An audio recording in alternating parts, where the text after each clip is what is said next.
I can almost predict what you'll say when you sit down at 8 a.m. and rub your knees. I guess this is just age. It isn't. Most of what feels like aging at sunrise is really what your morning didn't do for you. Those first minutes reset hormones, blood flow, and brain chemistry. If you ignore them, the day drags you. If you use them, the day lifts you. I've seen people in their 70s flip the script without a new pill, just a new morning. Quick gut check. What's the first thing you touch after waking? Your phone, the faucet, or the coffee mug?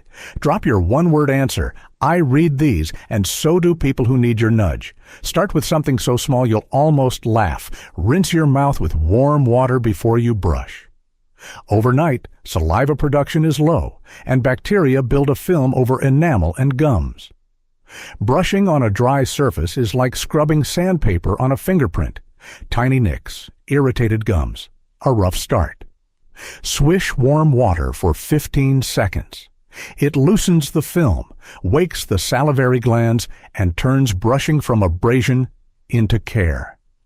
Oral health isn't just a smile metric. Gum disease travels with worse heart outcomes in population data and better daily care tracks with lower cardiovascular risk in observational studies. It's not magic or a guarantee, just one of those one-minute moves that pays interest everywhere.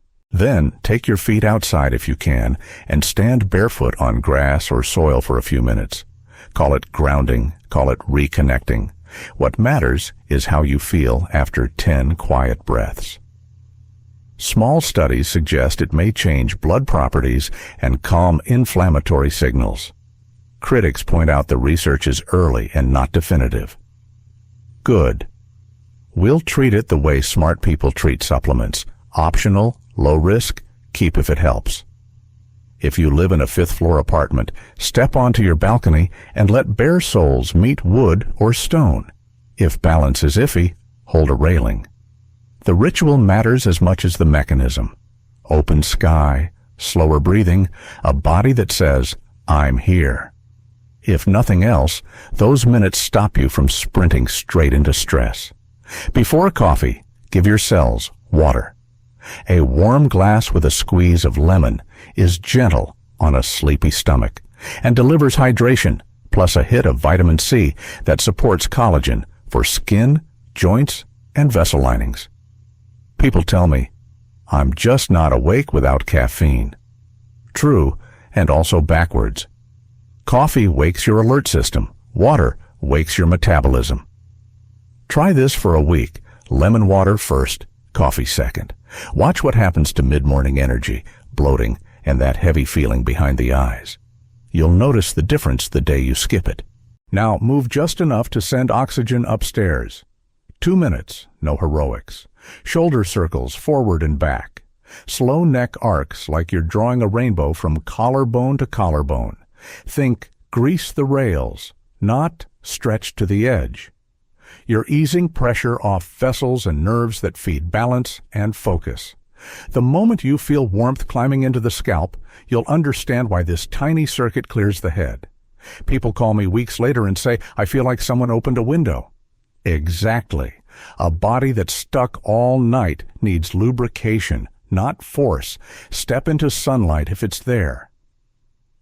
10 minutes within an hour of waking does 3 things your body begs for. It anchors your circadian clock, lifts mood via serotonin, and sets up melatonin to arrive on time tonight. If you only keep one habit, make it this one.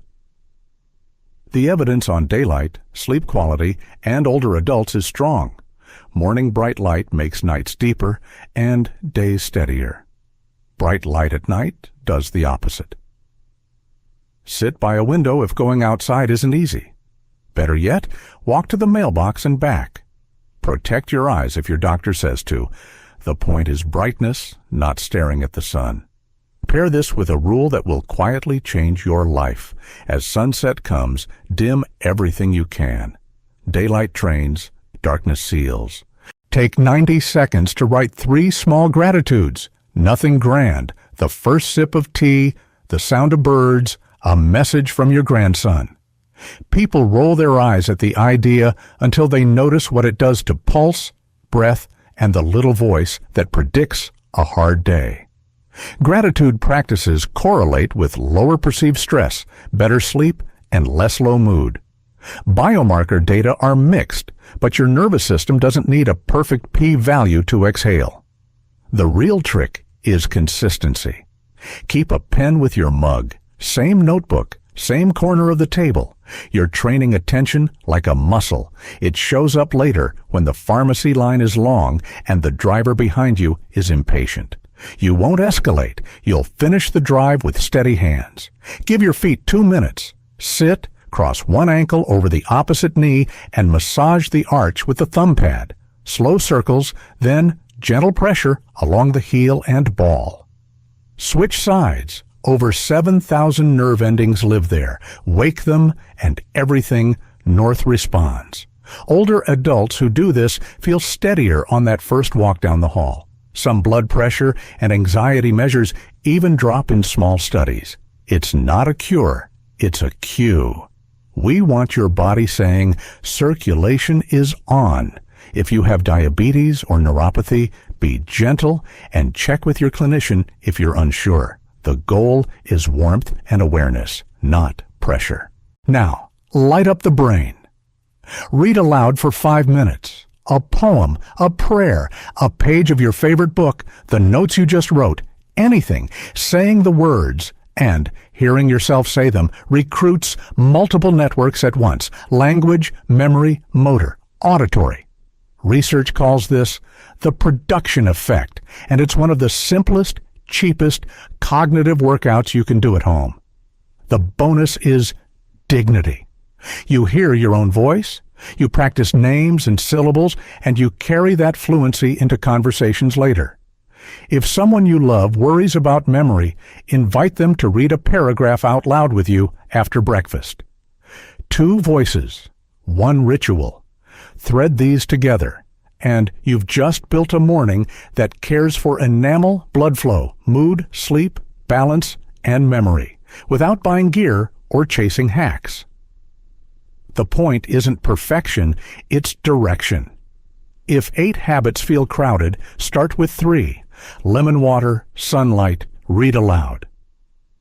When those feel automatic, add the foot massage and the neck rolls. Save grounding for days when the weather invites you. Keep gratitude as the anchor when it doesn't. Tiny warning labels, because we're adults. If you have balance issues, hold a counter when you do neck or shoulder movements. If you take photosensitizing meds, ask about morning light duration. If you have foot wounds or diabetic ulcers, skip barefoot outside and be cautious with massage. And remember, the oral systemic link is an association, not destiny. Your dentist is a teammate, not a substitute for heart care. Pause with me for one last breath. Picture tomorrow's first 10 minutes, not rushing, not scrolling, but moving like someone who owns the day. Rinse. Ground or breathe by an open window. Lemon water, 2 minutes of easy mobility. Sunlight, 3 lines of gratitude. 2 minutes on your feet. 5 minutes of your voice out loud. That's less than 20 minutes, and it changes the texture of the other 23 hours. Your turn. Which single habit are you claiming tomorrow morning? Type just the number. I'll scan the comments and suggest tweaks based on what you pick. And if this helped, send it to the one friend who keeps saying, "This is just age." They're one morning away from feeling different.